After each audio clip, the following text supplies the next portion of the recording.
This is Mattie. She was born around March 2003 and left us in this realm on May 12th, 2023. She was 20 years old. She went through so much in her long life, and here is her story.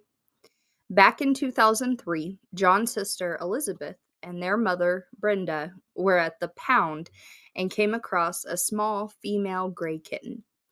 As soon as Elizabeth picked up this kitten and held her to her chest, she immediately started purring and nuzzling Elizabeth as if she were a nice, loving kitten. As soon as they got home with said kitten, she turned into Mattie. Some months after Mattie was adopted and settled into her new home with Brenda and Elizabeth, Elizabeth moved off to college, leaving Brenda and Mattie home alone. She turned into a gray, black, tan, striped tortoiseshell cat, and Mattie's true personality came through, mirroring Brenda's in a lot of ways. Mattie became a one-person cat, and she would tolerate nothing or no one except Brenda. She was solely attached to Brenda. Mattie's personality was sassy and feisty and independent. Mattie was queen who only drank water from the faucets, so the water faucets always dripped in their home. She only ate gravy lovers' canned cat food and would really only eat the gravy off the top. There are legends of her stealing people's cups full of drink. It doesn't matter what, she was queen, and it was her right to have anything in a cup, whether or not she would drink it. She would box at anyone who walked through the door next to her cat tower and harass Brenda's sister's dog. And later, John's sister got a new cat named Lucy, a Maine Coon, that she would terrorize as well. Mattie was even banned from 2 different veterinarians in Mississippi for her mean demeanor. She was declawed, but instilled so much fear into family members, she was respected like the mafia matriarch. I love hearing the stories of Brenda and Mattie and seeing the rare picture. Unfortunately, I've only got one. Brenda never allowed Mattie to lay on her body, so Mattie was always next to Brenda's legs. Before Brenda passed away, Mattie would tolerate John, maybe let him touch her a couple times, and not much more than that. After Brenda passed, Mattie was inconsolable.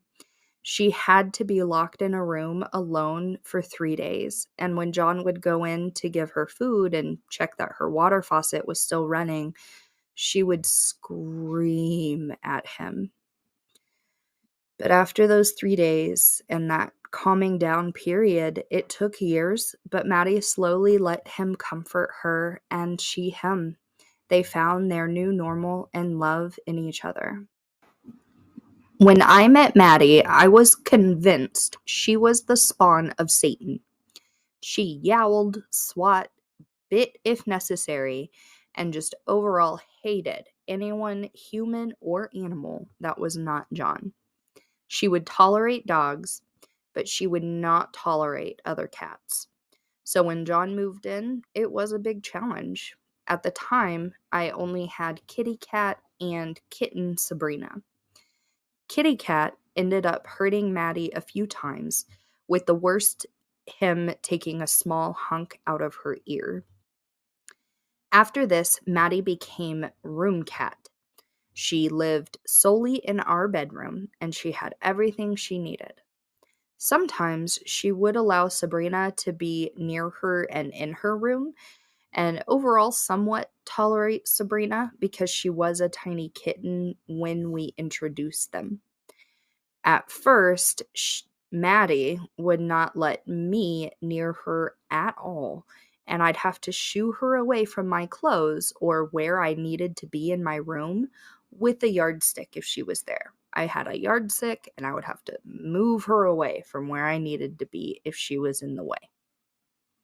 It was a very slow and gradual process, but after a year, I was able to be in the room and interact with her alone.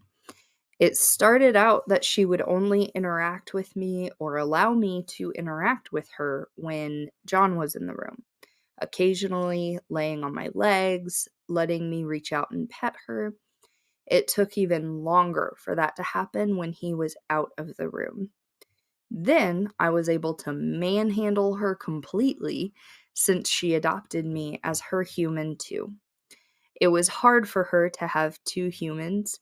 She really was a one-person cat. She ended up choosing me as her number one human after about 2 years. Her and I have a very special bond that began in 2020. We can all guess why, but solidified in 2021 when deeper depression hit when my dad was sick, then died in the beginning of that year and lasted a long time. I spent months holed up in my bedroom with Mattie, shutting out the world. The beauty that came out of that dark time was my love for her that grew and the bond we had. She was the most unique cat. She did get better in her older age of accepting new people after she accepted me.